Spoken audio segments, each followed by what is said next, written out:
Kurt is a 15-year-old boy from a village hidden in the mountains that no one has ever heard about. He always wanted to be an adventurer, so he came to the city and joined an S-rank adventure party, but only as their errand boy. While the other members of his party fight against powerful monsters, he gets knocked out even before the fight begins.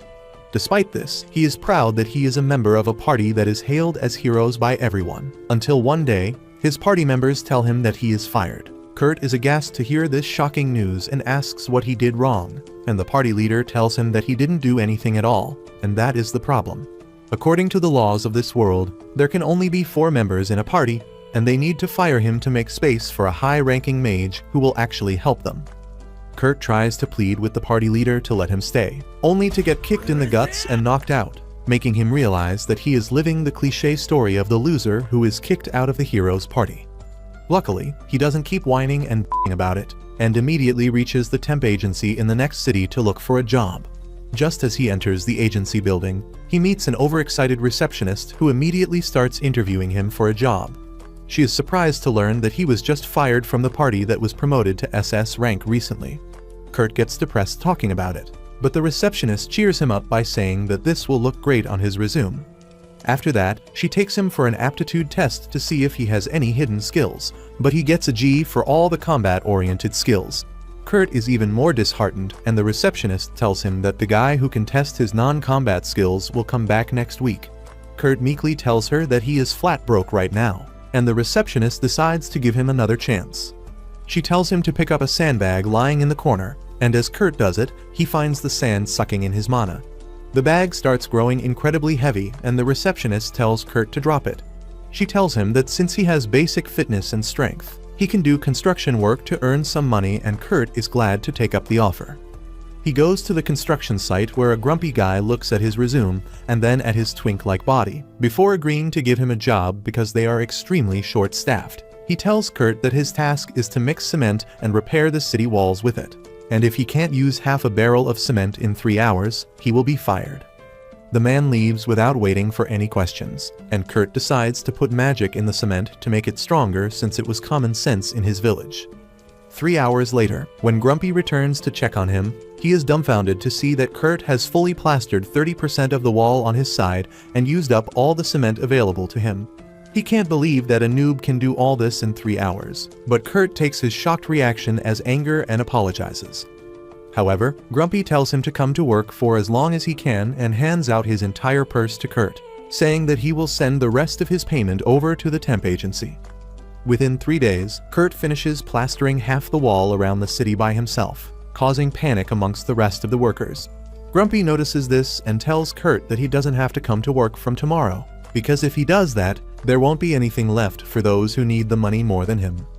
He gives him the rest of his payment and tells him to find work that fits his abilities better in the royal capital. But like any other self-doubting loser, Kurt thinks that Grumpy is saying all this only to send him away. He goes to the temp agency and tells the receptionist that he lost his job, when suddenly, they hear a tanned beauty arguing with another receptionist about a job offer. Kurt's receptionist decides to talk to the girl named Ulyssia, who needs a miner to explore a mountain, but she will pay them only if they can find something valuable. The receptionists tell Ulyssia that her offer is not reasonable, but Kurt is desperate enough to ask her to hire him because he has done some mining work back in his village. The receptionist warns him that there's a good chance that he will be paid, and even the girl says that she is looking for a strong dwarf and not a twink. However, she doesn't have any money to hire a dwarf, so she agrees to take Kurt with her. As Kurt leaves, the receptionist begins to fantasize about hiring him to be her submissive boy toy, when suddenly, her colleague tells her that the construction boss has sent a check for Kurt's remaining payment. The receptionist is flabbergasted when she sees that he has been paid 200 gold coins, and she trips on the sandbags. Her colleague helps her up while telling her that these are no ordinary sandbags but special devices to measure a person's magic capacity, but only people who are on the level of a royal mage can activate them. The receptionist decides to move the sandbags out of the way, but they don't even react to her, and she remembers how heavy they were when Kurt tried to lift them, making her wonder how strong he really is. On the other hand, Ulyssia takes Kurt to her base on the mountain, and tells him that they are going to sleep in the same tent tonight. Kurt gets flustered because he won't be able to control himself sleeping next to a cute girl, and Ulyssia goes crazy because he is the first guy who ever called her cute. After rattling him for trying to butter her up, she gives him his dinner, which is just a boiled potato. But Kurt still finds it delicious because it has been a very long time since someone else cooked for him. After that, they sleep in the same tent, and Kurt feels his sword rising as he sees Ulysses completely defenseless. However, being a gentleman and a wuss, he goes outside to rub a quick one out and then sleeps there. Turns out that Ulysses was just testing him to see if she should choose him over a bear, and she gets rizzed up by his character and cute looks. The next morning, she finds Kurt sleeping outside and then notices that he repaired her coat last night too. While she is marveling at his abilities, Kurt wakes up, so Ulysses gets to business and tells him that they need to earn 10 gold coins by the end of the week. However, she has no idea how to actually find something valuable in the mountain, but luckily, Kurt has got her covered. He uses his knowledge to quickly find a rock with crystals inside them that are worth 3 gold coins, and Ulysses can't believe her eyes. In just a couple of hours, Kurt gathers a lot of crystals, but he tells Ulysses that they won't sell for much since they are too small, and that is why he decides to turn them into magic crystals. Ulysses is shocked because craftsmen who can do that are incredibly rare, but Kurt is finished processing one before she even has the time to complain. She is shocked because it takes an hour to make even a small magic crystal, and this surprises Kurt as he begins to think about the masters who can use magic for a full hour and not get tired. Ulysses knows that they are not on the same page here, but she lets Kurt work on the magic crystals. Once he is done, she decides to go to the city to sell them, but Kurt opts to stay back so that he can explore the mountain a bit more. Ulysses goes to the night station and shows them the magic crystals. When they ask her about the documents of origin of the crystals, she shows them a pendant, and the knights freak out because the pendant means she is an adventurer working directly for the royal family.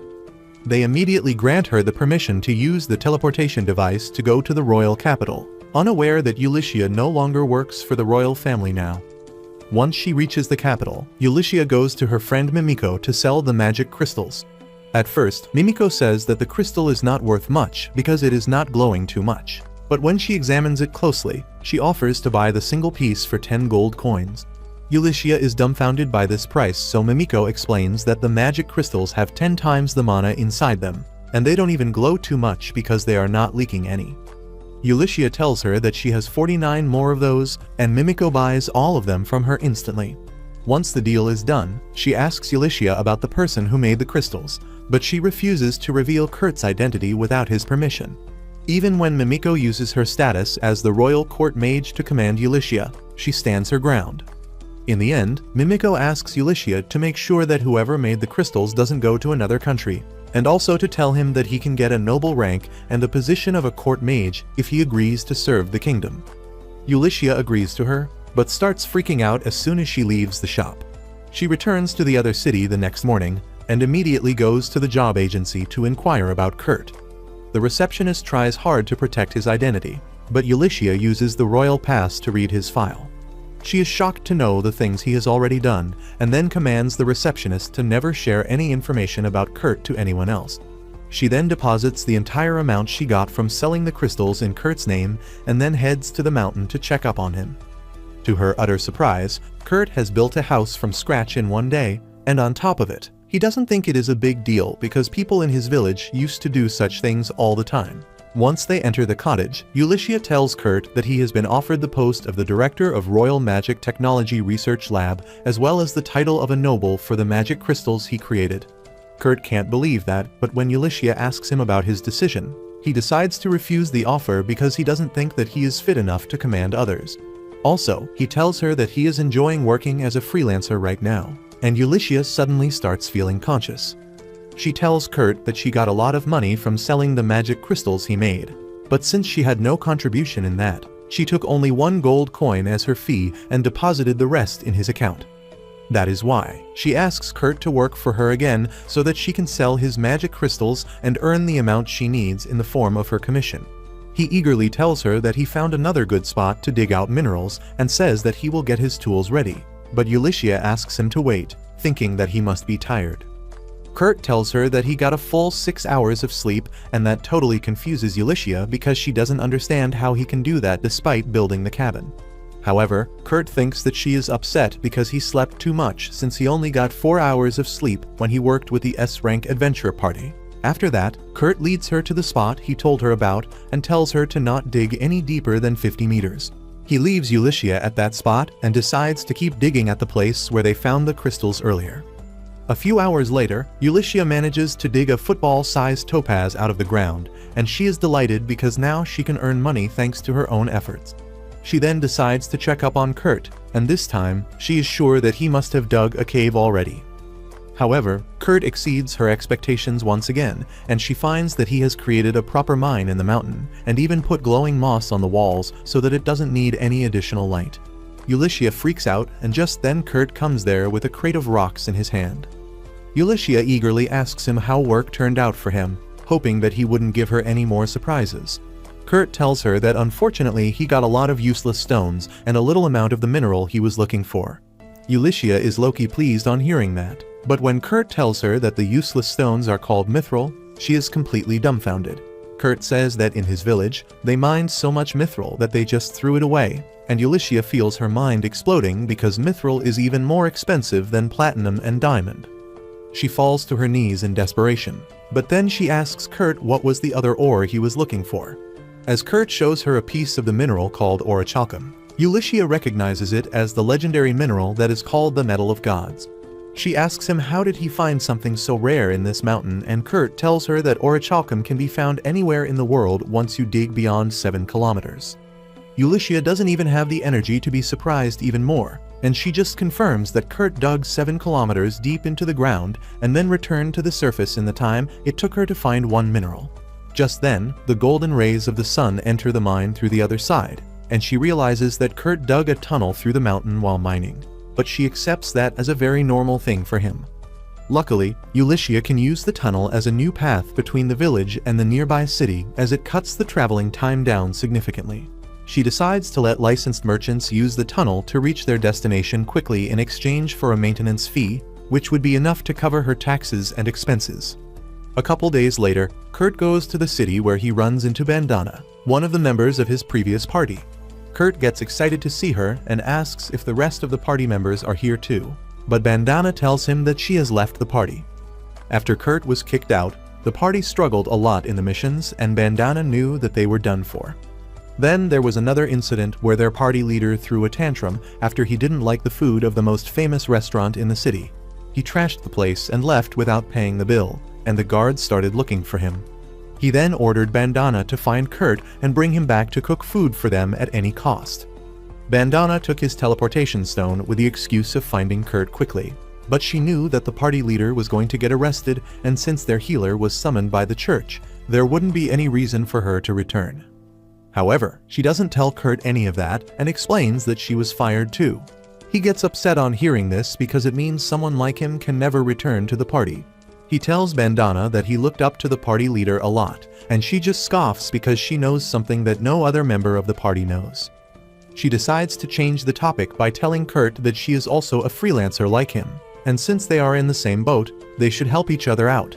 She tells him that one of her friends, who is an 8-Leer Meister, one of the 15 master craftsmen of the kingdom, needs some help urgently. She asks Kurt to help them for her sake, and the little pushover can't say no to her. He follows the map given to him and reaches the workshop of the master craftsman, where a cute elf opens the door. Kurt gets surprised, thinking that this lowly is the 8-Leer Meister, but she introduces herself as Michelle, the master craftsman's assistant. She happily takes Kurt inside as he tells her that he is here to help them on Bandana's recommendation. However, Kurt begins regretting it just as he enters the house, because it stinks worse than a bachelor's room. He finds that the entire place is covered in filth and Michelle tells him that she needs his help to clean it. Kurt realizes that he was called here just to help with the chores and not to help the master craftsman directly. Just then, the master calls Michelle to the workshop and she leaves Kurt to do his job. He immediately pulls out his cleaning gear and within 30 minutes, he turns the filthy kitchen spotless. After that, he decides to follow the direction Michelle went in and knocks at a door. A voice tells him to come inside and Kurt obeys, only to find a girl changing clothes. He freaks out because of that, but the girl is completely unaware and defenseless. She doesn't mind Kurt staring at her as he nervously introduces himself, but then he notices a curse mark on her stomach. Kurt grows curious about it and he asks for the girl's permission to inspect the curse mark. He thinks that she is in a terrible shape, but thankfully, she is still healthy enough to feel hungry. Kurt decides to cook something light for her and returns to the kitchen. On the other side, Ulysses takes the mithril and orichalcum that Kurt mined to her friend Mimiko, who tells her that the total value of the rare minerals is over 50,000 gold coins. Both of them agree that it is a ridiculously huge amount, and Mimiko begins to wonder how such a monstrous kid has stayed hidden from the world till now. Ulysses has no idea herself, but she reveals her plan to make Kurt an Atelier Meister, and then become his bodyguard to keep him safe. But the biggest problem in her plan is that Kurt underestimates himself a lot. On the other hand, Kurt has finished preparing porridge for the cursed girl when Michelle returns to the kitchen with her master Ophelia. Both of them are surprised to see the kitchen clean, and Kurt apologizes to Ophelia for using the kitchen without her permission. He tells her that he was preparing food for the cursed girl, and Ophelia makes him promise not to tell anyone about her. With that, she gives Kurt his payment for the day and sends him off, feeling careless about letting an outsider like him meet the cursed girl Lies. Ophelia then returns to Liza's room, who is her only student. After she helps her dress properly, Ophelia tells Liz that she will test the porridge for poison, but she tells her that it is not necessary because she trusts Kurt. Ophelia agrees to her requests, and then Liz eats the porridge. She likes it a lot, but then suddenly, she starts groaning in pain and falls to the ground. Ophelia panics, thinking that Kurt really poisoned the food, but as she starts running to find an antidote, Liz stops her. She suddenly springs back on her feet and tells Ophelia that she is cured and shows her that the curse has vanished. Ophelia can't believe her eyes because she had been unable to lift the curse, and the rate at which Liz got better is really suspicious too. She immediately heads to the capital along with Liz and goes to Mimiko's shop. Mimiko asks Ophelia the reason she came here, when Liz suddenly reveals her face to them, and both Mimiko and Ulysses fall to their knees because Liz is actually the third princess of the kingdom. Ophelia explains that Liz's mother was from a neighboring country, and she is the only thing ensuring peace between the two countries. She was cursed by someone in an attempt to start a war, but today, the curse was suddenly lifted. Ophelia asks Mimiko to help her find who cast the curse, but Mimiko is more curious about how the curse was broken. Liz gladly tells them that it was because of a man named Kurt, and both Mimiko and Ulysses freak out on hearing that he is involved in this case too. Ophelia then explains that Liz broke free from the curse after she ate the porridge made by Kurt, and Ulysses wonders what other impossible things Kurt has done in the 6 hours she spent away from him.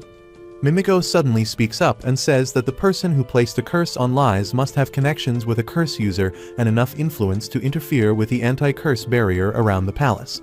She has 3 suspects that fit the criteria, and they include Sinova, the first general of the Royal Expeditionary Forces, Pope Tristan of the Poland Church, and Isidora, the third queen of the kingdom. While Ophelia and Liz agree that Tristan and Isidora can tamper with the anti-curse barrier, they don't think that Sinova can do that. Ulysses replies that Sinova has connections with the Thieves' Guild, and they are experts at this sort of thing. With no way to pinpoint the exact culprit, Ophelia comes up with a plan. She says that they will lay a trap to find the person who wants to harm the princess. She explains that according to their country's laws, Liz became an adult after her 15th birthday, and now she must spend 1 year in training. Ophelia says that they will create a fake workshop for that, and then invent a fake Atelier Meister to run the workshop. When Liz starts training under the fake Atelier Meister, her enemies will try to gather information about her master, but since it would be a fake, they will not find anything. Mimiko understands that if the princess's enemies try too hard to find out about her master, they will expose themselves, but Ophelia doesn't know where they can find someone qualified to be a fake Atelier Meister. Ulysses has the answer to her problem, and she immediately shows her the magic crystal made by Kurt. While Ophelia is dumbfounded on learning that Kurt has more than 1 SSS rank skill, Liz is really impressed. On the other hand, Kurt goes to Ophelia's workshop the next day, but he finds that it is closed. He runs into Michelle on the way out, and she tells him that after he visited them yesterday, Ophelia left the house, so there is no work for him to do. Kurt gets depressed on hearing that, but then he gets distracted by his rumbling stomach. He immediately goes to an inn to get some food, and there, he overhears some adventurers talking about canceling a mission because their porter bailed out on them. Kurt thinks that this is a chance for him to get a job, and he approaches the adventurers for it. The girl tells him that a twink like him can't carry even his own weight, But the knight smacks her and tells Kurt that he doesn't look strong enough to help them because they are going to hunt golems that weigh over 200 kilos. Kurt cheerfully tells them that he can handle 200 kilograms without any problem, and to prove his strength, he decides to lift both the men of the group. He first lifts the samurai and then the knight, who is in a full suit of armor, impressing everyone at the inn. After proving his abilities, Kurt manages to get the job of the group's porter for this mission, and once they are done with the introductions, he finds that they are nice people. He decides to try his best not to let them down, but as soon as they are about to enter a dungeon, he steps on a slime and gets stuck. The ranger Sina tells him to stab the slime's core to kill it, but Kurt can't do even that and stabs himself instead. Sina is really disappointed by the lack of his combat skills, but she defeats the slime for him. Kurt apologizes to her party for slowing them down, but they tell him that he shouldn't worry about it because his job is just to carry stuff, and it is their job to keep him safe. This is a completely new experience for Kurt because his previous party members used to get angry whenever he made mistakes. He starts crying because of that, but then he wipes his tears and resumes the mission. Once they reach the cave, Sina spreads glowing moss around to give them better visibility, and Kurt spots some fresh goblin poop. The adventurers tell him that they can handle a couple of goblins with ease, but they will have to run away if they come across a group. They move ahead with that, and Kurt finds something on the cave's wall when suddenly the adventurers spot a goblin. They kill it immediately, but the goblin calls its friends before dying. Soon, the sound of goblins starts coming from both directions, and the adventurers realize that they have no way to escape now. Kurt tells them that he has found a secret passage they can use to escape, but the adventurers decide to do something else instead. As soon as Kurt opens the secret door, Sina goes after him, saying that she will help him find the exit, but instead, she shuts the door. Kurt gets confused about what she is doing, but then the warrior and the samurai from the other side tell him that there is no way they can escape with goblins coming from both sides. That is why they have decided to stay and stop the goblins while Kurt and Sina find a way out. Kurt is shocked to hear this, and he says that he will help them fight too. But Sina tells him to shut up because he can't even kill a slime, and he will just be holding her friends back. Kurt is devastated as he realizes that the two adventurers are sacrificing their lives for him, and he can't even do anything to help them. But Sina tells him that they will survive. She tells Kurt that they need to find a way out quickly, but as she spreads the glowing moss around the room, she sees an iron dragon golem and freezes in terror. On the other hand, Ulysses leads Lies to the inn where Kurt is staying, but they don't find him in his room. Suddenly, Bandana appears outside the room and tells them that Kurt went to a cave in the north with an adventurer party. Ulysses rushes outside to see who is talking, but by the time she reaches there, Bandana has vanished. Ulysses thinks that it might be a trap, but she is worried about Kurt more, so she decides to go to the caves to search for him. Lies says that she will join her because she knows enough magic to protect herself, and Ulysses has no choice but to let her come along. They soon reach the cave, and Lies can identify Kurt's footprints on the floor.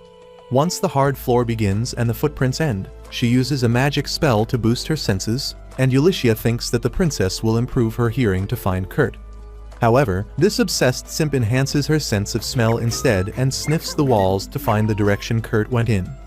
Ulysses is both appalled and jealous of Lies now, but then she suddenly hears some sounds coming from a distance. She realizes that someone is fighting with goblins ahead and decides to help them, so Lies boosts her strength with magic. Ulysses rushes ahead and saves the two adventurers who are surrounded by goblins, leaving them awestruck. On the other hand, Sina undergoes a mental breakdown because of the iron dragon golems in front of her. She knows that the golems will attack them as soon as they try to get past them, and that means that her party members risk their life for nothing. She gets depressed, but Kurt tells her to cheer up because they are going to escape. Sina thinks he is delusional, but then Kurt walks towards the dragon golems calmly. She panics as the golems activate and attack him, but Kurt dodges their attacks and climbs on top of them in a split second. Then, with a single strike of his dagger, he breaks the golem's tail. The dragon golem tries to attack him out of desperation, but Kurt dodges that too, and then breaks its head with another hit.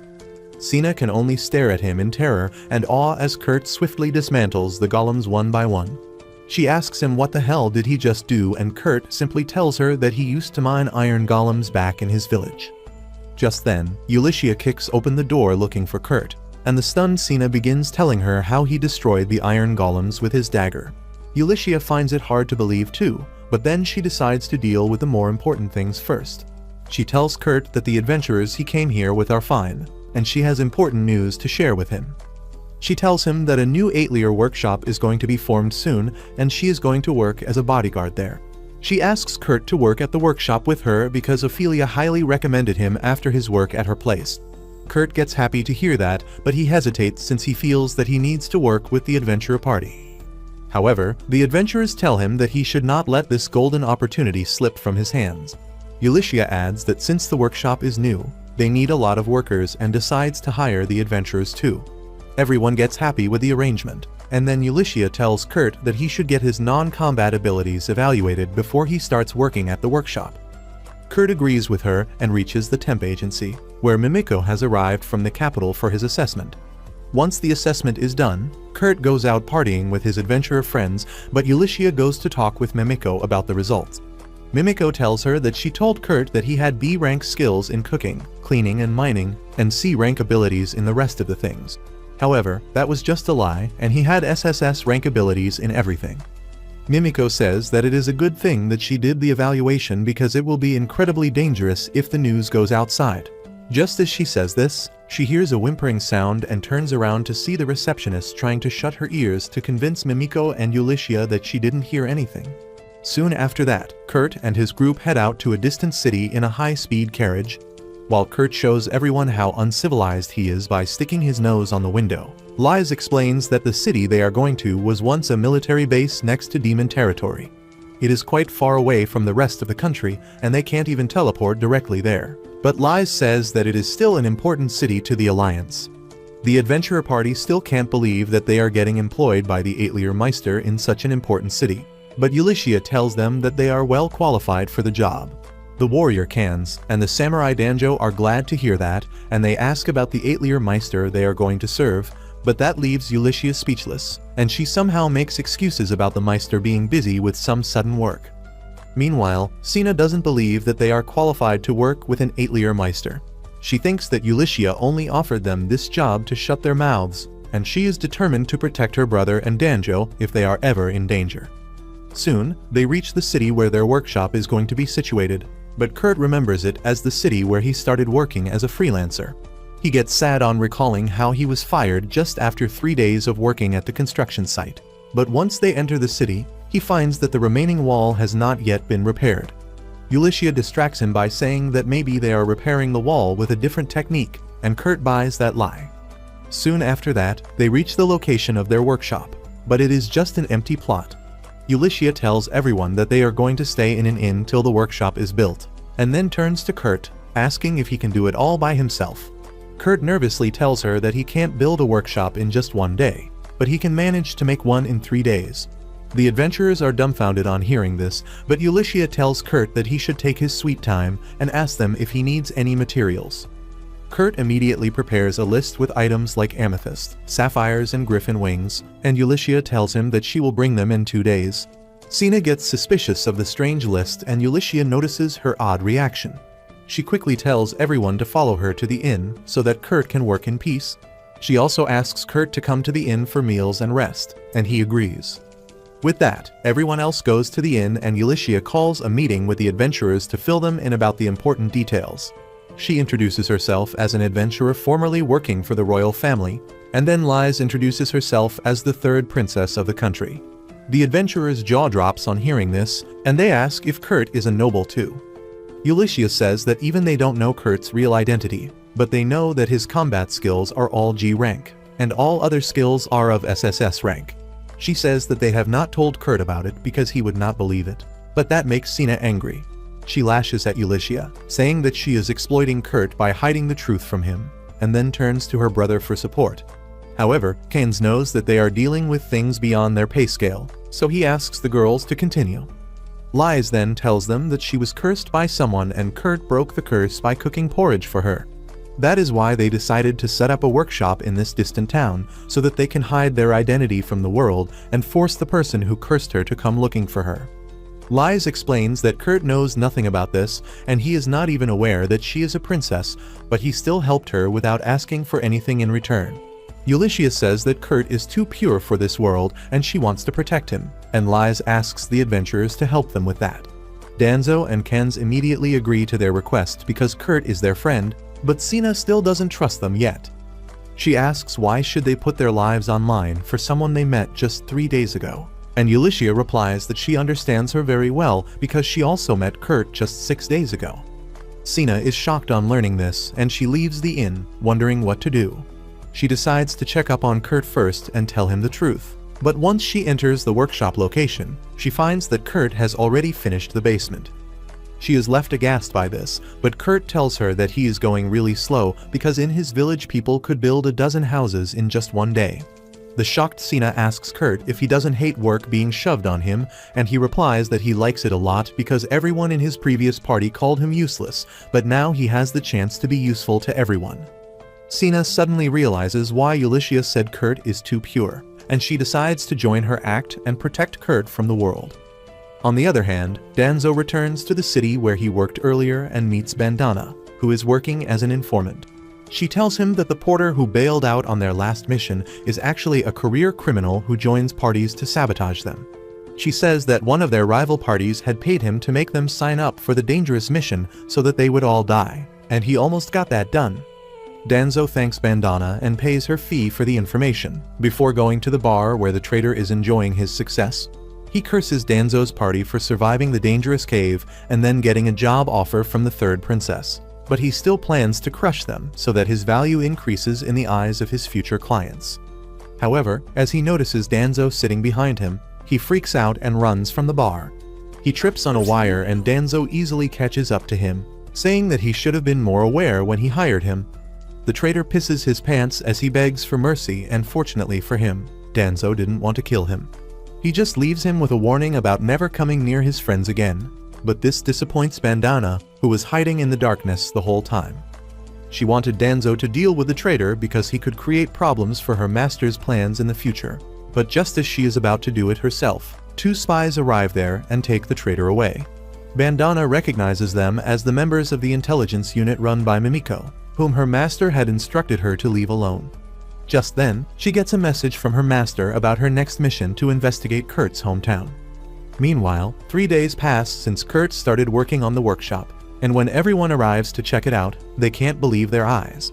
The workshop is the most luxurious building they have ever seen, and there are fruit-bearing trees in the garden. No one understands how Kurt did all this in just 3 days, but they have not yet seen the inside of the workshop. It is fully furnished everywhere, and Kurt has even created a special device that can create all the water they need. That is the part that confuses everyone the most, and they ask Kurt to explain how he made it. He tells Ulysses that he turned the gemstones he ordered into magic crystals so that they can provide water, light, and heat to the building throughout the year. He has also built private rooms for everyone and a lavish office for the Atelier Meister. He asks Ulysses when the Atelier Meister will return, and she makes an excuse that he got busy with something new this time. She then asks him where is his room, and he replies that since he is just in charge of errands, he doesn't need a room, so he is going to stay in the empty kitchen closet. Everyone freaks out on hearing this, and then Ulysses and Lies tell him to use the office as his room, because it is going to be empty for the time being. It takes 2 hours of convincing from everyone to get Kurt to agree to use the office as his room. Ulysses then asks him if he can create a barrier to protect the house from curses, but that is beyond Kurt's expertise. Ulysses has to use the old-fashioned way of putting warding circles all over the house to protect Lies and others from curse, but she gets startled when Lies opens her door, expecting that it is Kurt who is here to sneak into her bed at night. However, the next morning, as everyone gets busy enjoying the food prepared by Kurt, he goes on a mission to clean the warding circles, thinking that they are graffiti. Ulysses rushes to stop him, but she is too late and Kurt cleans the last circle in front of her eyes, even though Mimiko had said that they are impossible to remove. She somehow makes up a story to explain those circles to Kurt, but then she starts worrying because she doesn't have any more of them, and if someone targets the princess now, she is the only one who can protect her. A few days pass since that incident, and fortunately, there have been no attacks on Liza's life. Ulysses is relieved that the princess looks completely fine, even though Kurt erased the magic circles to ward off curses. She wonders if it is because their enemies don't know about her location, or if Kurt's cooking is simply nullifying all the curses cast on her without letting anyone know. Also, Mimiko has arrived in the city and spread her network of spies to catch their enemies, and Ulysses thinks they can rest assured for the time being. She then tastes the cake Kurt has made and loses her mind over how delicious it is. Lies also praises the cake, and Kurt tells her that he made it using rice flour. Lies remarks that he is great at making rice dishes because it was his rice porridge that broke her curse. She asks him to prepare that any time she falls under a curse, but Kurt tells her that there is no need for that because she will not be cursed again. Ulysses is surprised to hear this and asks Kurt how can he say that so confidently because earlier he told them that it was difficult to create a barrier to protect against curses. Well, Kurt tells her that it is indeed difficult to create a barrier to ward off curses inside the building, because the building itself is a barrier that reflects all curses. Kurt explains that he can't create another barrier inside of it, which is why he made his earlier statement. He adds that he tweaked the function of the barrier a little, and instead of reflecting the curse on the user, it makes them shine brightly because he doesn't want anyone to get hurt by the curse. Ulysses immediately leaves to inform Mimiko and others about this, and Kurt asks Lies if she would like to go shopping with him. Lies gets sad on hearing this because despite wanting to go with him, she cannot leave the safety of the building. On the other hand, General Allraid and his assistant are patrolling the city walls because of a thick fog surrounding them. The general has a feeling that something bad is going to happen, but his assistant tells him that they shouldn't worry too much because the city walls were repaired properly. He reminds Allraid that he acted as the project supervisor himself, and the general replies that he did it to make sure there were no enemy spies who compromised the city's safety. Meanwhile, Mimiko, Ophelia, and Ulysses find a curse user who is glowing even after his death. Mimiko tells them that he was already dead when her spies found him, and Ophelia remarks that Kurt created a really strong reflecting barrier that works even when the target is dead. She says that if Kurt fully cooperates with them, they can solve this problem in just one day, but Ulysses is against it because she doesn't want to put him in any danger. Suddenly, they hear the city alarms going off as an army of skeleton monsters approaches the city walls. General Allraid and his assistant panic on seeing this, but they quickly gather the soldiers. Allraid decides to stay back and defend the city with his life and asks his assistant to evacuate people. But then suddenly the skeletons walk right into the wall and vanish. Everyone is confused about what is happening, and even Ulysses and others get this report through her spies. Ulysses suddenly realizes that the monsters are disappearing after being absorbed into the western side of the wall, which was the part Kurt repaired. Soon, the first wave of monsters is completely absorbed into the wall, but more of them are going to arrive soon. The one behind the attack is Marlefus, the healer of Kurt's former party, who was exiled by the bishop after the party leader was arrested. Marlefus tried explaining that she had nothing to do with that, but the hippo bishop told her that her actions have brought shame to the church. However, he gave her a chance to redeem herself and also get promoted to an official priest. Marlefus was eager to know more, and the bishop poured an expensive wine before telling her about the mission. As soon as Marlefus drank the wine, the fat bastard told her that her mission is to help him assassinate the third Princess Lies. She was stunned to hear that, and the very next moment, a curse took over her body. The bishop told her that the wine was cursed, and now she cannot consume anything except water till she killed Lies. Marl accepted the mission, believing that she should follow the bishop's orders because he is a representative of their god. However, she soon realized that the bishop had made a deal with the demon to assassinate Lies, but it was too late to change her decision by then. In the present, the demon absorbs her magic power to summon more skeletons, and Lies realizes that she has been set up as a sacrifice. The next day, Ulysses tells Lies and Kurt about the attack of the skeleton monsters that are coming from nearby ruins. She says that the moment the skeletons touch the wall, they were destroyed, and Kurt replies that it is common sense in his village that skeletons are purified when they touch walls. Ulysses isn't even surprised at this, but she knows that Kurt repaired only 1/3 of the wall and the remaining part is still vulnerable to the skeletons. She suddenly gets an idea and tells Like and Kurt to stay inside the building while she goes to the ruins and cleans up the source of the monsters. Kurt volunteers to go with her, but Ulysses tells him that he can't even fight, and his main job is to protect Lies. She then goes to the storeroom and pulls out the magic crystals made by Kurt because her plan involves using them against the monsters. After that, Ulysses takes Mimiko and Ophelia to the Knight's barracks, where Allraid is busy coming up with a strategy to defend the city. He is surprised to see so many high-profile people here, and Ulysses tells him that they are all here to keep Princess Lies safe. Ulysses immediately gets to business and tells Allraid to distract the monsters and open a path to the ruins so that she can deal with the source of the problem. Allraid tells her that it is too dangerous, but Ulysses shows him the magic crystals and says that they are enough to get the job done. Allraid agrees to follow her plan, but he decides to raid the ruins alongside Ulysses, leaving the city's defense to his deputy. They head to the city gates and find a huge horde of undead monsters in front of them. Ulysses tells everyone to close their eyes as she throws a magic crystal at them, and the moment the crystal touches a zombie, it releases an intense burst of light, purifying all the monsters in the area instantly. Even Ulysses is surprised by how effective the magic crystal was, but she has no time to waste, and she immediately charges out alongside Allraid. Back in the workshop, Kurt wonders how he can help his friends deal with the monster problem. He remembers a master blacksmith in his village and thinks that if he can create weapons like him, he might be able to do something. So he starts forging a short sword, but he is not satisfied with the result. Just as he is about to discard the sword, Liz comes there looking for him. She is curious about the sword he is holding, and Kurt tells her that it didn't come out as well as he was hoping, but she can activate a magic spell imbued in it by holding it above her head. Liz says that she likes the sword a lot, so Kurt gifts it to her. She thanks him for that, but Kurt thinks that her cheerfulness is just an act, and she is really scared all the time. He decides to finally confront her and asks if there is someone after her life. Liz gets sad on hearing that and affirms the question, saying that she is causing a lot of trouble for her friends because of that. She says that even now, Ulysses went to the western ruins to stop the people after her life.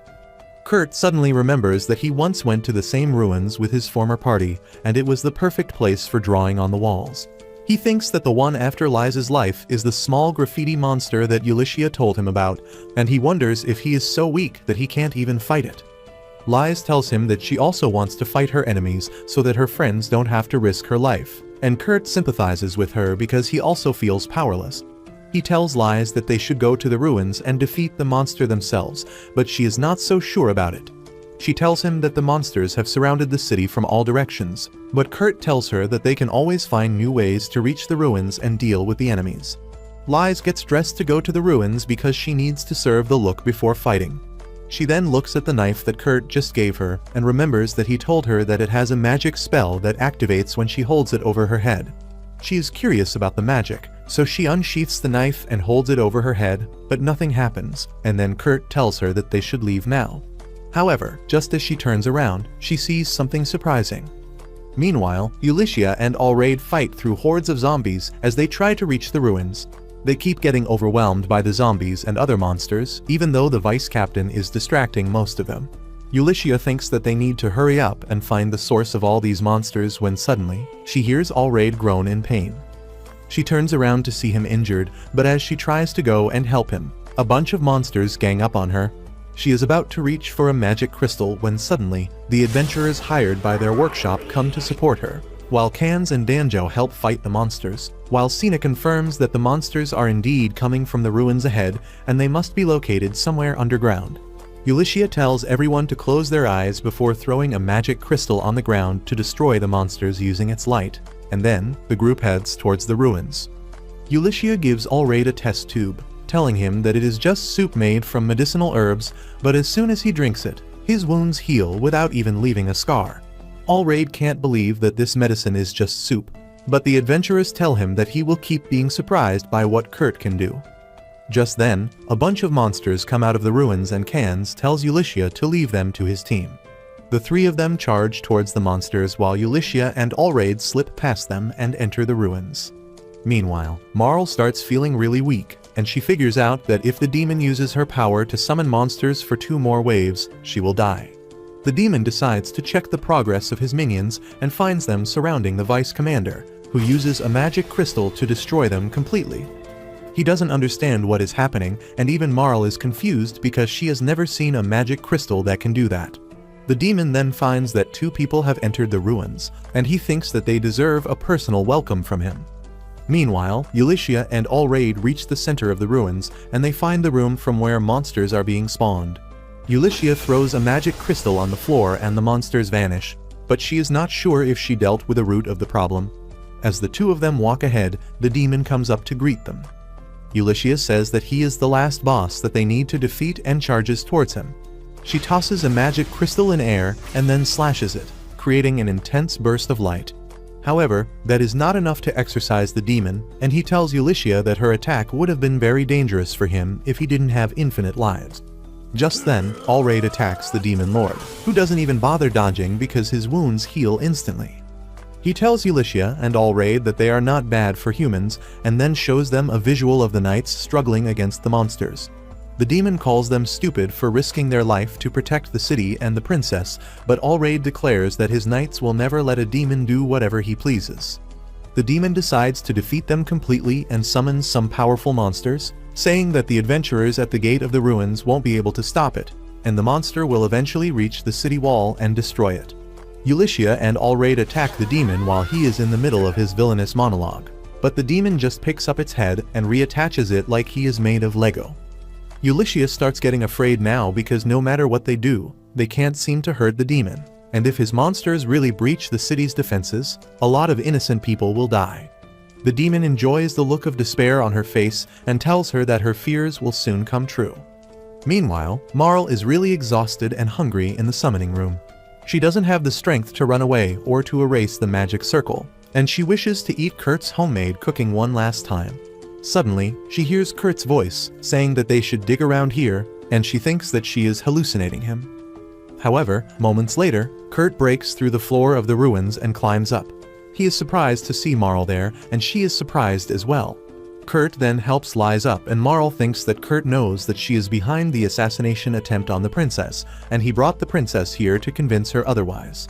Lies asks Kurt about the woman lying on the magic circle, and he tells her that she is a nun and the healer of his former party.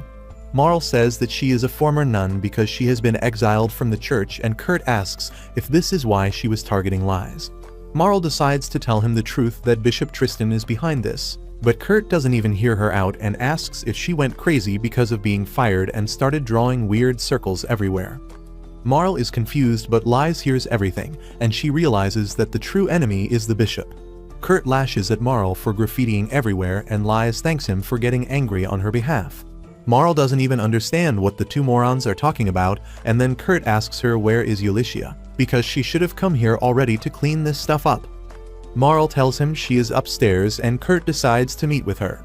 He tells Lies to stay here because she would be safe, but she volunteers to go upstairs and meet up with Ulysses instead. She tells Kurt that he doesn't need to worry because the one targeting her is right here, and she has the knife he gave her earlier. As the princess leaves, Marl wonders how dumb can Kurt be to send her to her death, but then he prepares a mop to wipe the magic circle.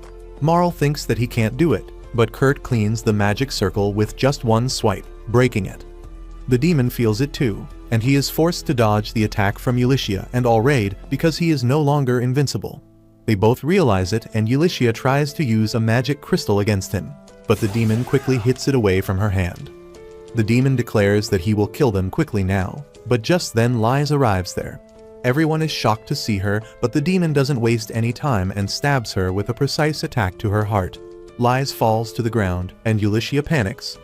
The demon laughs, saying that the princess was stupid enough to help him complete his job. But just then, Lies' body turns into butterflies made of light. Everyone is confused by what is happening, and then the real Lies appears behind Ulysses and Allraid. The demon can't believe that he just attacked an illusion because she felt like a real human, and Lies tells him that it is because of the knife that Kurt made for her. She says that the knife has the power to create perfect illusions that can fool absolutely everyone. The demon immediately attacks her again, but it turns out to be an illusion too. The real Lies appears right next to the magic crystal and shatters it, and the demon screams in pain as the light destroys him. Kurt hears the screaming from downstairs, and he wonders what the hell is going on. Meanwhile, the monsters summoned by the demon also vanish immediately after his death, and everyone feels relieved.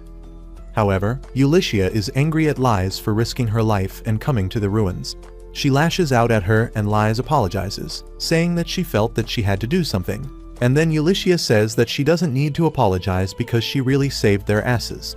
Allraid agrees with her and thanks the princess for saving his life, but she tells him to stop acting so formally. She says that they both did a great job to protect the city and promises to reward them, and Allraid immediately asks for a huge amount of alcohol to party with his boys. Back in the basement, Kurt finishes cleaning up the magic circle and Marl feels really hungry because of the curse cast on her. Kurt hears her stomach rumbling and offers her some rice balls he made. Marl thinks that she will just puke it out right after eating because of the curse, but she still wants to taste Kurt's cooking one last time. She takes a bite of the rice ball and finds that it is incredibly delicious, and the next moment, her curse vanishes too. Marl can't believe it, but now it makes sense to her how Kurt could simply erase the magic circle. She realizes that it was Kurt who was protecting their party all along, and they took his kindness for granted. She begins crying tears of regret and apologizes to Kurt, and he tells her that it is fine since she has learned her lesson. Just then, Lies and Ulyssia arrive there, and before they can reach Marl, 2 spies from Mimiko pop out of the hole to arrest Marl. As they take her away, Marl hopes that Kurt will defend her, but he just promises to bring her favorite bread to her when she is in prison. After that, Lies and Kurt check up on each other and Ulyssia can't believe that these 2 clueless buffoons saved her. Anyway, she puts her arm around Kurt and tells her that they should head home. Later that night, a party is thrown for all the knights, and they keep eating food with full focus. Kurt gets worried because he cooked the food and to him, it seems that the knights are forcing themselves to eat the food because they are not even talking. He nervously asks if he should prepare something different, but Allraid tells him that he doesn't need to worry because the food is so delicious that the knights can't focus on anything else. Kurt is glad to hear that, and he thinks that the supervisor from his construction job is a nice dude. However, when he learns that he is actually the general of the city, he is really shocked. Allraid asks him if he likes this city and Kurt says that he really loves it because it is a nice place to be. He says that it must be because the general is so good at managing it. But then his assistant comes there and says that Allraid sucks at admin jobs. Allraid just elbows him into silence, and then suddenly, a fireworks show starts. Everyone is mesmerized by it and Kurt is glad to hear their reviews because he was the one who prepared the fireworks. Suddenly, Allraid and his assistant notice that their wounds from the battle today have healed and Kurt asks why are they so surprised because it is common sense that wounds vanish after a good meal. Soon after that, Kurt and others take a carriage to reach a nearby village, but he falls asleep during the journey and dreams of his childhood. 10 years ago, when he was a cute kid in his mysterious village, he met a dragon girl, who was the daughter of a traveling merchant that often came to their village. The young Kurt excitedly went to talk to her, but she didn't respond no matter what he said. He was about to cry, when suddenly, the girl named Hilda said that her father asked her not to talk to the people of this village because they are weirdos, and she may pick up strange habits from them. She declared that she was just talking out loud to herself and Kurt was really happy to hear that she was using a loophole to talk to him. Soon, they became good friends and Hilda completely forgot about her father's advice as she started playing with Kurt. They rode a golem to the nearby mountains because Kurt wanted to show her a rainbow-colored flower. But Hilda got down before him and ate some red berries that looked tasty. Unfortunately, the berries were poisonous and she immediately collapsed on the ground. Kurt rushed to her side and found what happened, but luckily, he knew how to create a medicine for the poison. With the determination to save Hilda, he created the medicine and then decided to feed it to her with a kiss. Just as he reaches this part, Ulyssia asks him to wake up because they are at their destination. Ulyssia then goes to talk to the village chief, who is freaked out because of the lack of water in the village. He says that they don't have enough to drink and at this rate, they will never be able to grow crops to feed themselves. Ulyssia looks at the map and notices that there is a huge water reservoir in the nearby village and they can connect it to this village. The village chief frantically tells her that he tried that, but the neighboring village refused to share any water with them, and now they have to rely on the power of their workshop to save everyone. Ulyssia returns to the inn after that, and she finds Danzo on guard duty while everyone else has gone uphill to help an old bird tamer with his back pain. Ulyssia thinks that is odd and over the top, but it is none of her business. She tells Danzo that she is going to the nearby village to negotiate sharing water with this one. But once she reaches there, she finds that they are in a terrible state too because their water reserves have almost dried up. As Ulyssia consoles their crying village chief, a bunch of villagers come running to inform her about an emergency at the top of the hill. Ulyssia immediately rushes there and finds a huge lake there. She runs to Sina and Cans, confused about why the villagers were crying about water when they have such a big lake. They tell her that the lake was not here a few moments ago, and as Kurt approaches them with a smile, Ulyssia immediately understands what happened. He tells her that he was taking care of some birds and they looked thirsty, so he drew some groundwater. He asks Ulyssia if she finished her mission, and before she can give him an answer, the heads of the two villages come there. They fall to their knees and begin thanking Ulyssia for saving them so quickly. She tries to console them, and Kurt thinks that Ulyssia is amazing because she solved the problem in the time it took him to dig a well. With that, the party returns to their base. The villagers have gifted them a lot of eggs, and Kurt starts thinking about what he will make using them. At the same time, Lise visits the house of a noble named Margrave Takon, who honestly should have been named Jabba the Hutt instead. While they have dinner and make small talk, Lise thinks that Takon has authority and power equal to a duke, but his finances are not always in the best condition, so he has to rely on external help. He also has great connections to nearby kingdoms, and he wants to win her over to his side to further strengthen his position. Lise plans to be sharp and cunning to beat Takon at his own game, and tells him that today, she is not here as a princess, but as a representative of her Eitlier Meister. Takon says that he heard that they used up all the magic stones that can wipe all monsters in a range of 500 meters.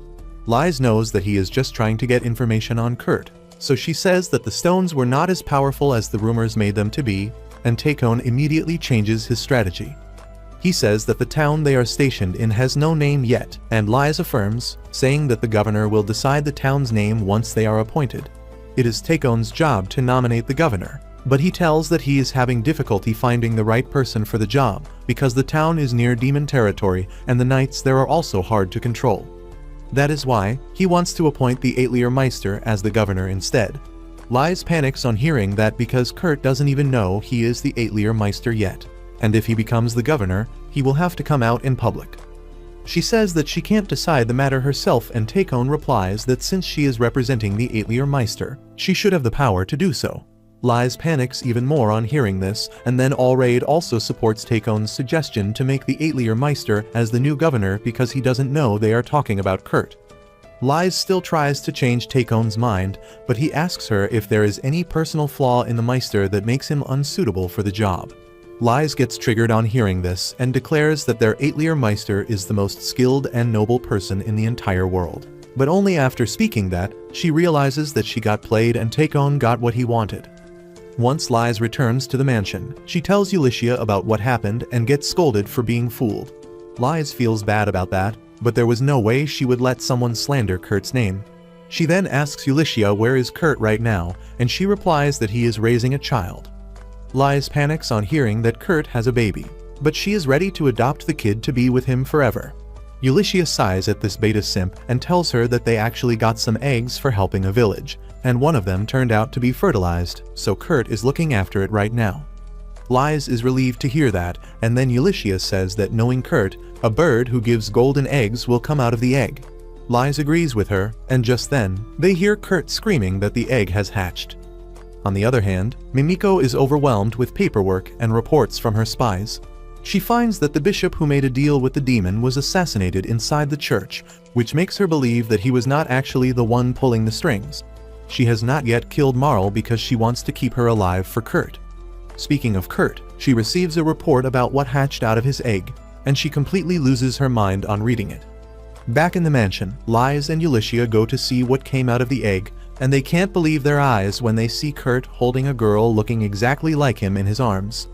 Ulyssia holds a meeting immediately, and everyone is aghast to see Kurt holding the girl. He says that she hatched from the egg, looking like this, surprising them even more. The girl then suddenly starts playing with Kurt and calls him Papa, and Ulyssia decides to break the harsh news to him. She says that even a moron like Kurt should know that humans are not born of eggs, and he affirms. She says that the girl is probably a monster that made herself look like him to fool him. Ulyssia tells Kurt that the girl will probably kill him and everyone else if they don't deal with her immediately, but he refuses to let her go. Ulyssia takes the girl away from him, but Kurt latches onto her arm, saying that the girl is not a bad monster and he can raise her. Ulyssia refuses to be swayed by his words, but then the girl calls her mommy, and she immediately folds. She begins picturing a married life with Kurt, but an angry Lise snaps her out of it.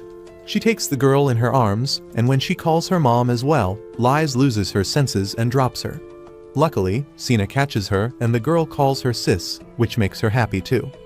While Lies and Ulysses try to get the girl to call them mommy once again, Can stops them, saying that his party will also help in upbringing the girl, and they will make sure that she doesn't turn into a bad person. Well, Ulysses can't say no to that after everything that happened, and she agrees to let the girl stay. Lies says that they should give her a name now, and they start brainstorming immediately.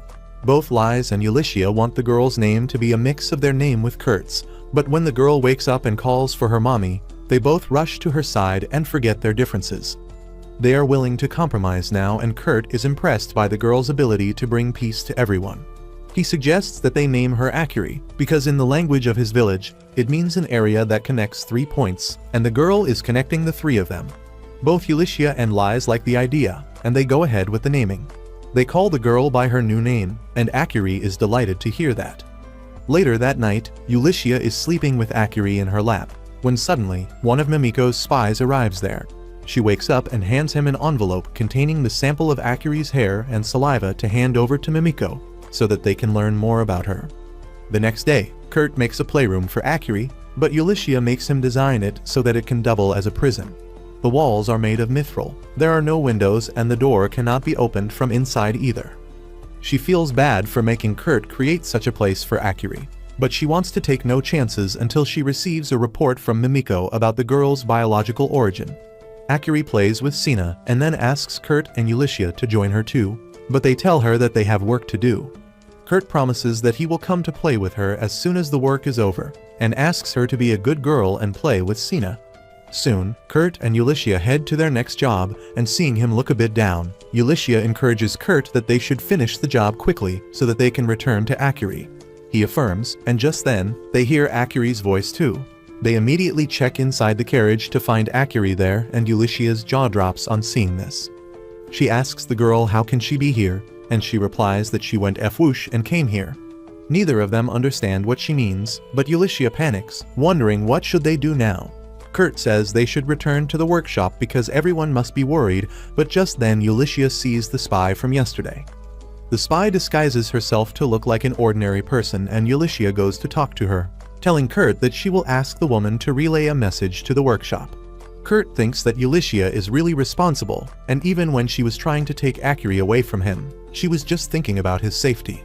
He wonders how can he help her because if Akiri turns out to be a monster, he won't be able to do anything. He gets sad on thinking that, but Ulysses returns, saying that neither of them are wrong about the girl yet, and they should try their best to make sure she turns out to be a good person. With that, they head to the next village, where an old man welcomes them, calling them the team of heroes that will defeat the demon lord and bring peace to the world. While Kurt and Akiri immediately jump in on the Delulu old man's bandwagon, Ulysses freaks out because she can't even make sense of what he is saying.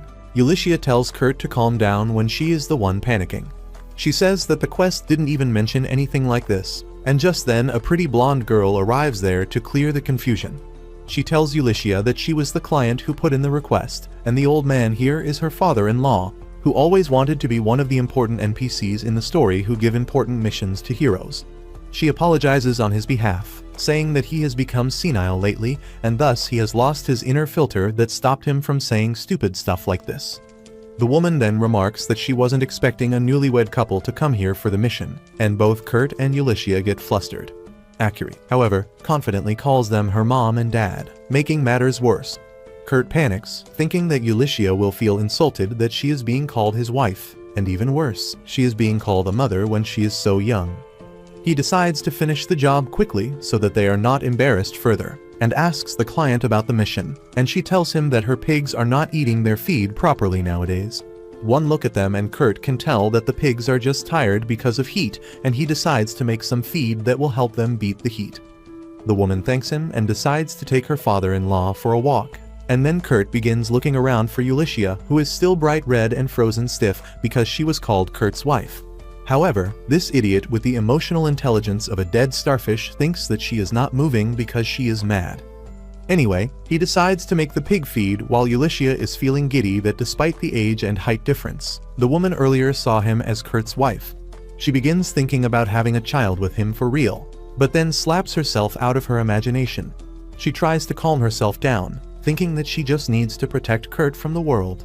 But as she sees him working happily, she feels a sharp ache in her heart. Just then, a huge blue dragon flies over her and Ulysses panics because it is heading right towards Kurt and Akiri. She chases after the dragon and yells at Kurt to warn him. However, as the dragon comes down, Kurt asks Ulysses to stop and put her sword back. She is still worried about Akiri when the dragon lands in front of her, but instead of attacking anyone, it silently starts eating the pig feed. Ulysses can't understand what is going on and Kurt says that she might not know it because she is from the city. But in villages, it is common for dragons to come and ask for a share when someone is preparing animal feed. Akiri asks Kurt if this is just a big doggy, and he tells her that it is actually a baby dragon. While they are talking about the dragon, Ulysses suddenly smells blood, and she decides to investigate the matter alone. She soon finds one of Mimiko's spies on the ground, unconscious and bleeding out. She wonders who could have done this when she notices someone hiding behind the bushes. Ulysses immediately attacks the person, and Kurt comes running towards her on hearing the sound. He asks her if everything is fine, but Ulysses tells him to take Akiri and run away. He is confused, but then the person fighting Ulysses comes out of the bushes. Ulysses steps in between Kurt and the demonic Wolverine baddie, who tells them to hand over the kid. Ulysses thinks that she is after Akiri, but Kurt thinks that she is here for the baby dragon. He asks the demon if she is a dragon hunter, but Ulysses can tell that she is not a dragon hunter, but something worse. She once again tells Kurt to run, and as he tries to protest, the baby dragon grabs his collar and flies away with him. Ulysses is not really surprised that Kurt managed to tame a dragon in such a short time, but she has no time to be distracted as the assault mommy attacks her. She soon realizes that she is not strong enough to face her and gets kicked in the gut. The demon approaches her to finish the job and luckily, Ulysses manages to get away using a rake as a prop. She then asks the demon that when she asked them to hand over the child, was she talking about the baby dragon or Akiri? However, the woman remains silent and then tells her that there is no point in knowing that now because she is going to be dead soon. Ulysses realizes that she can't even buy time at this rate, and then the demon fighter attacks, quickly disarming her. She then slashes Ulysses, making her fall to her knees. But as she returns to finish her for good, Ulysses throws a magic crystal at her that explodes when the demon tries to cut it. The explosion turns the whole area upside down, and Ulysses is confident that the fight is over now. However, the demon mommy comes out of the ground immediately, and this time, her horns are clearly visible. Ulysses panics when she realizes the true nature of her enemy, and she loses all hope of winning against her. She wonders why a demon would come out in the open, and the demon mommy says that she is indeed powerful to have given her such a deep wound. She says that now she understands how Ulysses and her group defeated a demon lord, and that makes her realize that she was watching them even before the city was attacked. She wonders if the demon is here for Akiri or for Kurt because frankly speaking, he is a kid himself. She realizes that she doesn't have any more weapons and at this rate, she is going to die. She just hopes that Kurt reaches the workshop quickly and stays safe there because eventually Mimiko and others will realize what happened here. Ulysses is about to accept her fate when suddenly, she hears Kurt calling her name as he flies towards her. She is aghast on seeing him do something so stupid. She wonders if he is planning to fight by controlling the dragon, but he can't do that very well right now and gets tossed down a tree instead. Ulysses walks towards him, asking what the hell is he doing here, and Kurt replies that he is here to escape, but he can't do that without her. Suddenly, a whole bunch of pigs come running towards them, and they get on one of them to escape the demon. Ulysses is still angry at Kurt, asking if it is normal in his village to do something as reckless as this, and he replies that it is his first time doing something like this. He declares that a man should never hesitate from making reckless decisions to protect a woman precious to him. And Ulysses finds herself falling even harder for this smooth talker. But that also makes her sad because she knows Kurt doesn't mean that romantically. Suddenly, a fireball comes towards them from the front and hits the pigs, forcing Kurt and Ulysses on the ground. The demon mommy is in front of them, ready with another fireball, and Ulysses decides to borrow Kurt's dagger to fight against her. She staggers as she walks ahead, determined to protect Kurt even if it means losing her life. As the demon mommy shoots the fireball, Ulysses lifts the dagger, trying to use a special technique that can cut magic attacks even though she has never succeeded at it even once. She thinks she will be able to do it since everything is on the line right now. But she can't manage to do that. As she thinks she is going to be burnt alive, Akiri suddenly arrives there and jumps on her head. As she tightly hugs Ulysses, the fireball suddenly vanishes and everyone notices the demon woman looking incredibly panicky. Ulysses wonders if she cancelled the attack herself and then thinks if it was because Akiri was in danger. She asks the demon about it, but she starts coughing blood and retreats. Ulysses tries following her, but she is too weak and injured to do that, and immediately collapses. Kurt and Akiri check on her as he gives her some medicine, and she immediately starts feeling better. As Ulysses tells Akiri that she is fine, she suddenly springs up, asking how the hell did Akiri fall on top of her. Kurt tells her that she didn't fall or fly, but rather teleported above her. This surprises Ulysses because the only way to do so is using big teleportation stones. No magician has succeeded in teleporting through a spell, but Akiri did. Ulysses asks her if she can do that again, but Akiri cannot do that. Kurt is also concerned about the woman who attacked them, and Ulysses wishes that they don't see her again. Just then, a pig arrives behind them, looking incredibly sad and hurt. Kurt panics, realizing that his job was to take care of the pigs, and he immediately heals all of them before the client arrives. Soon, the pigs are back in their pen, looking as healthy as ever. The blonde woman is really happy to see this, and she thanks Ulysses before asking her where her husband is. Ulysses makes an excuse for Kurt, who has gone to return the baby dragon to its parents, but on the way, he sees something and decides to change his plans. Meanwhile, Ulysses and Akiri begin to head home, when suddenly, Kurt comes towards them, still riding the dragon. Ulysses asks why has he not returned the dragon to its parents yet, and then, she notices the demon woman unconscious on the dragon's back. She experiences cosmic levels of confusion as she wonders what is going on, and then Kurt begins to explain the story. He says that when he spotted the woman from the sky, he landed the dragon to help her. He found that she was heavily injured but still breathing, so he decided to make some medicine to help her. The woman woke up and called him a fool for helping an enemy, but Kurt told her that since she cancelled her attack and did not kill Ulysses and Akiri, he has enough reasons to save her. He then finished the medicine and tossed it to her, telling her that she would die if she didn't take it.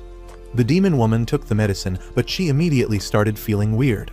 She fell to the ground and Kurt apologized to her, claiming that he mixed a sleeping drug in the medicine because he is a coward who can't face her properly.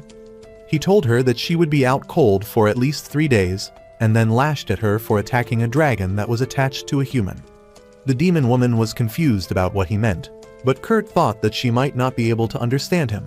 He thought out loud that just because this woman has horns too, he is not the same as his childhood friend Hilda.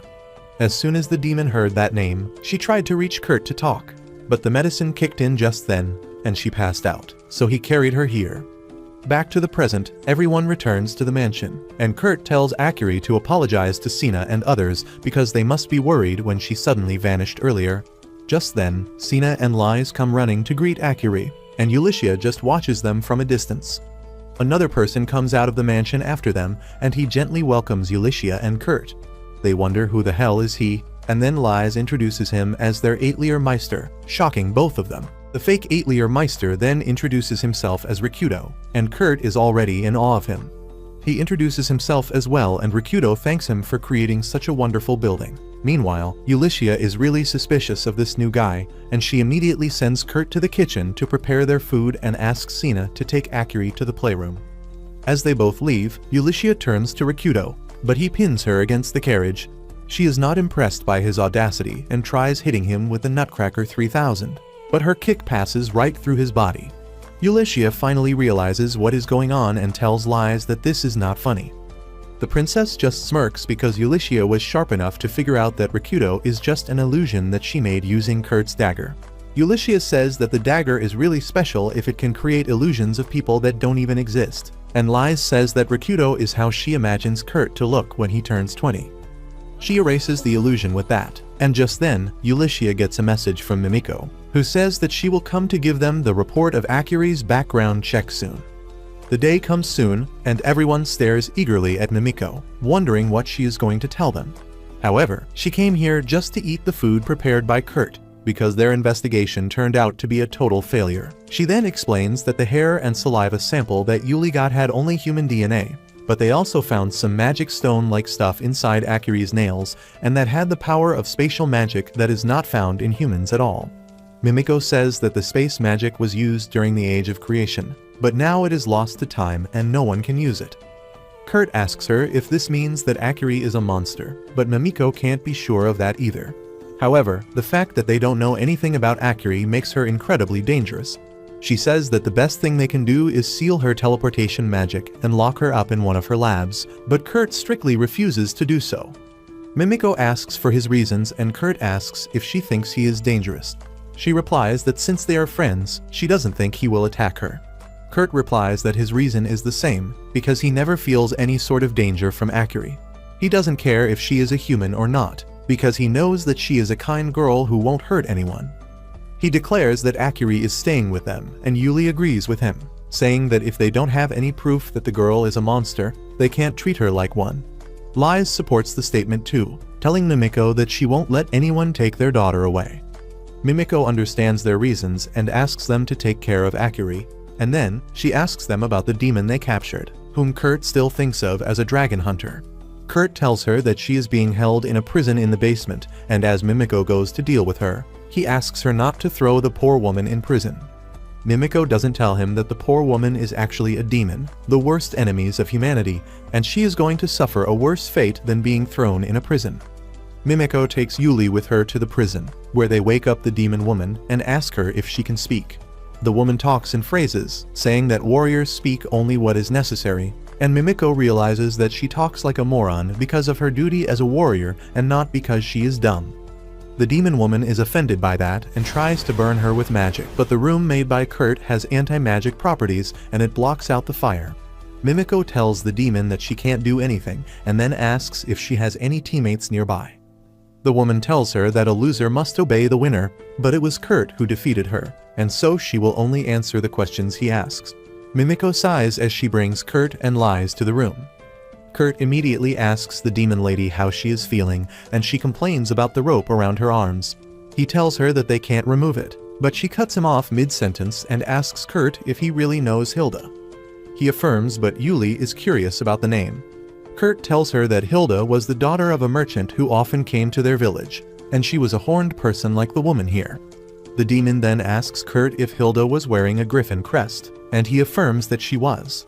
The demon woman gets a burst of energy on hearing that and tells Kurt that she wants to save Hilda, who is currently being held as a prisoner under the castle of Margrave Takon. Everyone is shocked to hear this, and Kurt says that they should leave to save Hilda immediately. However, Yuli doesn't trust the demon, and she thinks she is just trying to play with Kurt's emotions. She asks why did she attack Akiri if she wants to save Hilda, and the demon woman says that she was investigating Takon, but he was investigating them, so she followed them. It was there that she saw Akiri suddenly teleporting inside the carriage, and she thought that she could use her power to save Hilda. Kurt immediately believes her, but Yuli reminds him again that they have no proof. The demon woman tells them to look at her pendant, and as Yuli pulls it out from underneath those massive mountains, Kurt immediately identifies it as Hilda's pendant. The demon tells them that Hilda gave it to her, and when she saw Yuli using Kurt's dagger that had the same griffin mark on it, she stopped her attack. Kurt says that Hilda had given him the dagger, and now he has proof to believe the demon. Even Mimiko seems to believe her now, and she tells the demon that they will save Hilda for her, but she has to remain here. Kurt also asks the demon lady to stay in the room, and she tells him that her name is Saul, so he can call that. Kurt is glad to get on a first-name basis with her, but just then, Akiri teleports between them. Everyone freaks out, but they get calm quickly. Kurt then goes to Mimiko because he doesn't know how they can save Hilda, and she immediately calls a meeting without Kurt to come up with a plan. Thanks to her spy network, she has the map of Takon's mansion, and she says that his wife and daughter are both dead. There is a room in the mansion where no one else, but he is allowed to go, and he has been seen taking food there often. Saul says that she tried to enter the room, but could not, and even Mimiko's spies failed to enter it. Lies comes up with an idea to use the illusions to make it seem like a thief is using magic to go through the wall, and that will make Takon panic and open the door himself. Lies plans to use the fake Atelier Meister Rikudo for the job, and everyone thinks that it is a good idea. Yuli is worried that they might need to leave Kurt alone in the workshop with a demon, but Lies plans to take him along too. She explains that Takon is organizing a 3-day festival in his territory, and that will be the perfect chance to take Rikudo to him under the guise on introducing the new Atelier Meister, and at the same time, they can tell Kurt that they need to research about this area's culture at the festival. Those two things are just excuses because both Lies and Yuli want to go on a festival date with Kurt. They say that the plan will be executed on the third day when the knights are executed. But that is also done to ensure that both of them get one full day with Kurt before the festival is shut down. Soon, the group departs for Takon's territory and Kurt starts talking with Rikudo. He apologizes for dragging him into their rescue mission. But Rikudo is just a reflection of Lies' thoughts, and he says that as a noble, it is his duty to stop nobles from doing evil deeds. Both Yuli and Lies freak out on hearing that, but when Rikudo asks Kurt to keep it a secret that he is from the royal family, they calm down a bit. Later, they reach their inn and Rikudo leaves first to prepare for his meeting with Takon. And then Yuli tells Kurt that she will be investigating Takon's mansion tomorrow while he takes care of Lies and Akiri. Kurt volunteers to help her, but Lies tells him that he can't do that because he is supposed to study the market with her. She emotionally blackmails him, saying that Akiri is also really excited to see her first festival with her dad, and Kurt agrees to go to the market with them. The next day, Akiri and Lies enjoy their trip to the festival, and Lies asks Kurt that he must have seen a lot of festivals while he was traveling with his adventure party. Kurt tells her that they went to a lot of cities and festivals, but he was always stuck doing maintenance work and guarding the carriage while other members partied hard. Lies pities him, but Kurt thinks it is normal for the person in charge of chores not to enjoy festivals.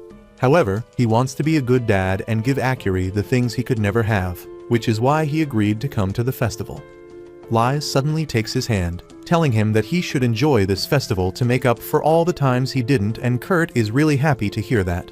However, he doesn't know that Lies is planning to confess her feelings to him after their date is over. The three of them enjoy their time in the festival, and when the evening arrives, Lies leads them to a garden so that Akiri can play with other kids and she can have some quiet time with Kurt. She thinks that Kurt will be in a great mood because he enjoyed himself at the festival today, and when she confesses to him, he will become even more happy. However, when she goes to him, she finds a serious expression on his face. Lies wonders what is happening, but then she realizes that they are in front of Takon's castle and Kurt is staring straight at it. She realizes that she forgot to take this factor into consideration and immediately asks Kurt if he is worried about Hilda. He tries assuring her that he is fine because everyone has promised to save Hilda, and he trusts them. However, he feels guilty that he can't do anything to help. Lies begins counting the incredible things he has done, but Kurt doesn't know how special he is, and he says that anyone could have done them. Lies wonders how can she convince him to stop underestimating himself, and she realizes that confessing to him right now will not be the best thing. So she tells him that she deeply respects and adores him, and everyone else at the workshop is the same. She tells him that all of them like him a lot, and that is the reason they are here to help Hilda. Kurt is moved to tears on hearing this and says that he also likes everyone a lot, and that is why he wants to be of more help to them. Lies promises that they will keep helping each other in the future, but just then Akiri calls Kurt because she is hungry, ending their emotional moment. As Kurt rushes towards her, Lies thinks that she missed a golden chance to confess to him. But it is all good since she saw his heartfelt smile, and she promises herself that she will confess her feelings soon.